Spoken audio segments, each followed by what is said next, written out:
So this piece is the Bible Moralisee, and it is an illuminated manuscript, which I talked about in pieces past.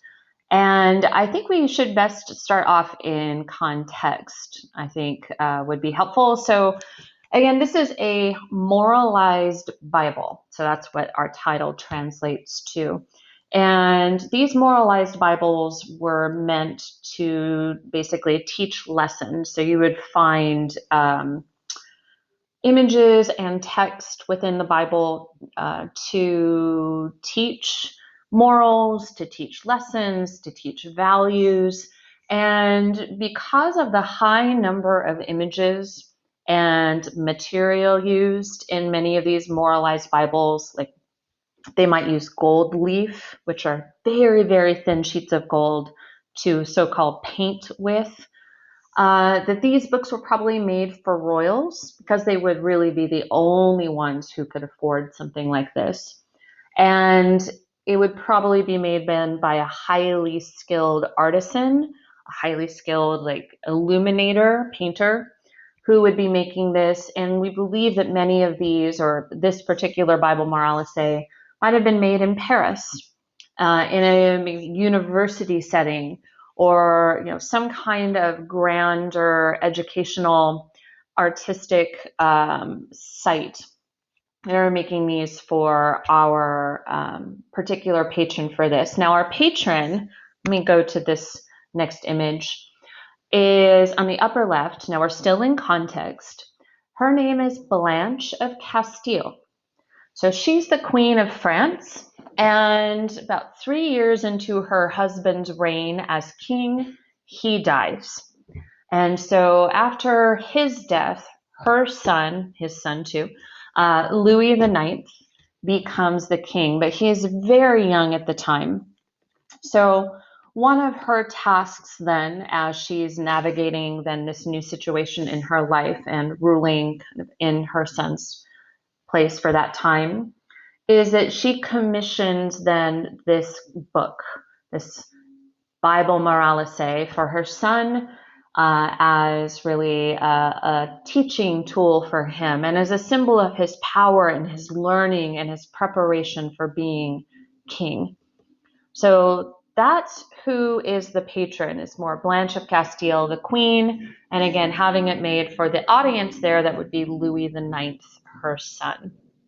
So that is basically our context for the image. So what we're going to go through then is the content, and we're going to talk about the two main pages. Actually, I should have stayed there. The two main pages that College Board will expect you to recognize. So this particular page on the left is the dedication page. So it would be a page that you would see more at the beginning of the entire text. And it was an introduction, basically. It was a dedicational page to Blanche, the patron, and of Louis, who the book was intended for. So those are the two images of the people above. I'll get closer in just a moment. And then it also shows the individuals who are more involved in the making of the text. So on the lower left, you have the priest or the cleric, who is then instructing the scribe or the illuminator, who is on the lower right. So those are the four individuals in this particular image and where the page would be in the particular book. So at the beginning. Let's talk about the architectural framework. If you notice on this particular page, you have a consistent architectural theme on the top, and then on the little bottom section, it's almost like the image has been cut in half by that thin blue line going across the middle. And then you have an architectural like building shown on the top, and then buildings shown just below that middle line. And we think that's just a representative that this book was made maybe in an urban setting. So again, Paris, where it was a more kind of intellectual site and a site where these highly skilled artisans would be located.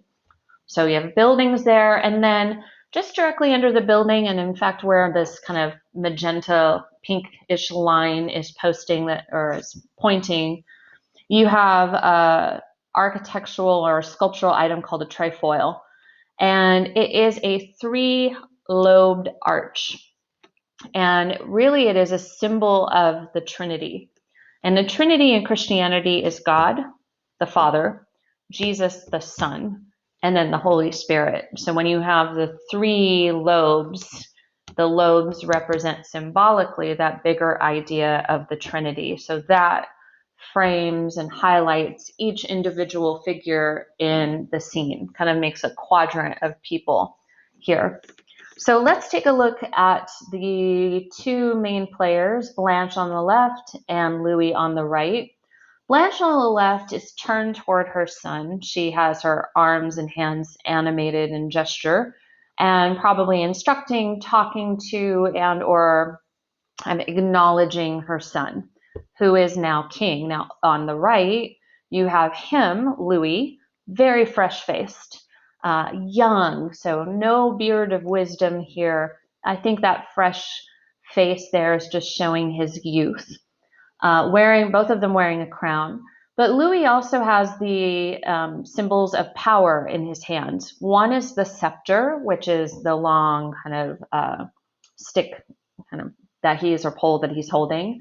And in the other hand, closer to his torso, he is holding a round gold coin, which was typical for like a coronation gift for a king. Like when you are taking the throne, you would get that particular gift. They are both seated on thrones, although the thrones look slightly different.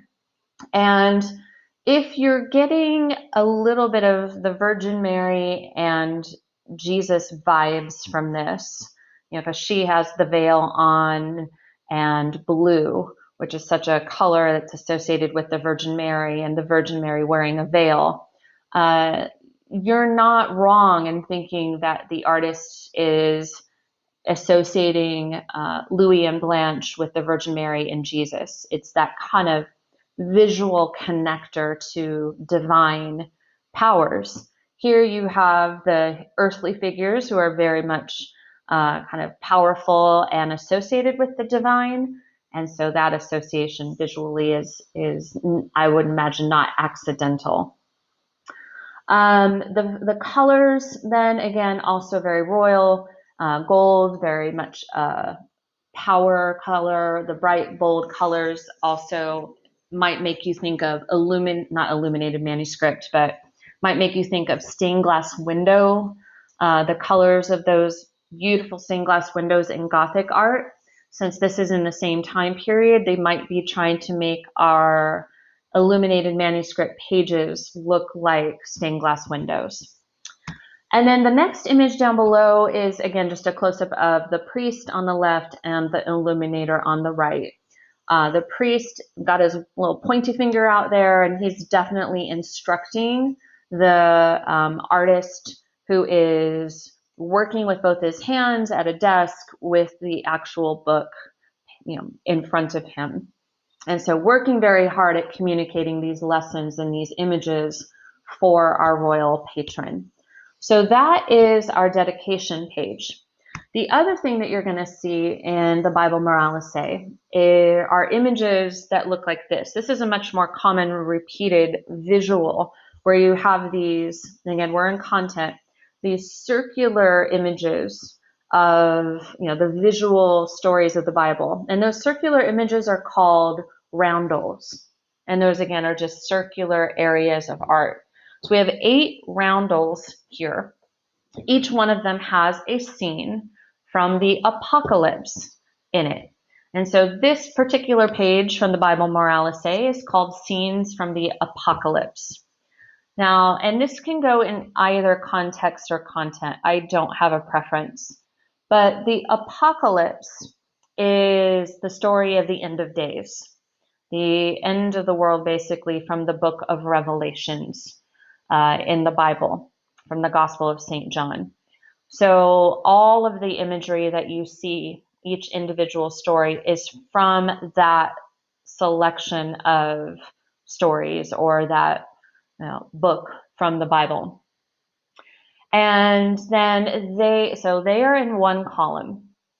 And then in the columns next to, your roundels, you have text, written words, and those are explanations and connections to the actual image and the story. So what I would put in context and not in content is this. The Bible Moralisee is not just about saying a story from the Bible and just retelling that story. It's also about making modern connections to those stories. They might bring up individual people in the text that connect to the story being shown. Or you might show a person or a group of people in the roundels, or you might mention them in the text.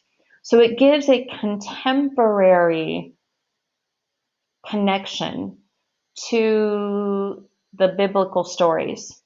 And not all, that isn't always positive.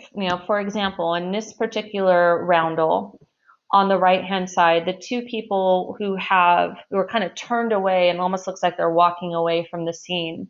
They have the kind of conical shaped, excuse me, hats. Those two individuals have been identified as part of the Jewish faith. And so in the text and in this image, they might be being blamed for or shown as making bad choices. So sometimes our imagery here might take on an anti-Semitic tone, or it might have a blame on someone and identify an individual or a group of people as evil or as wrong or as, blame, full of blame for something.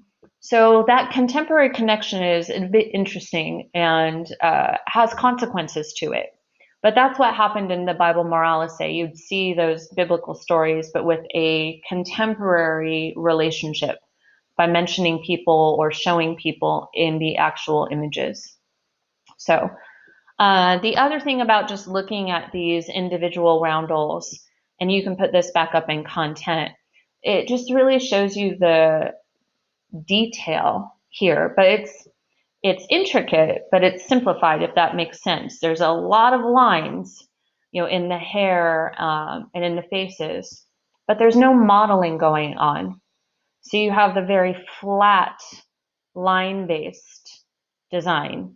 And again, that's typical of our Christian era time, starting with early Christian art and going really almost all the way through to the Gothic era when this particular piece was made. Brilliant colors, flat figures, line-based, simplified detail. And but really our intent is to make sure the story and the symbolism is understandable there. So that's a description then you have of the typical Bible Moralisee types of scenes with the roundels and the text next to it. So I don't care what image they show you on the College Board AP exam. If it has those circular roundels with text right beside it, that is a Bible Moralisee image, a page from that. And it doesn't matter if it's the scenes from the apocalypse or whatever biblical narrative it's telling you. It's always got the same function. So let's put here with function, definitely didactic.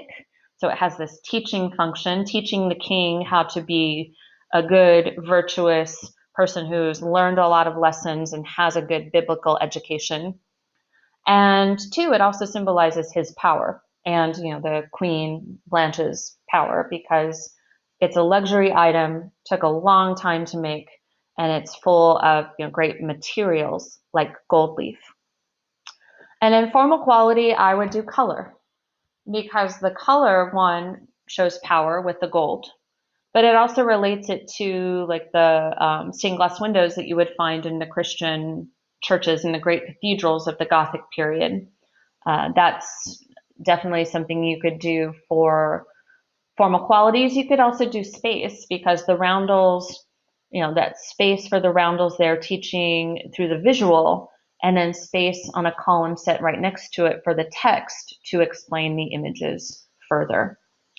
You can connect this piece definitely to the Lindisfarne Gospels that we went over in another video lecture, or you could connect it to the Vienna Genesis, which again is another illuminated manuscript piece that we went over in a previous video.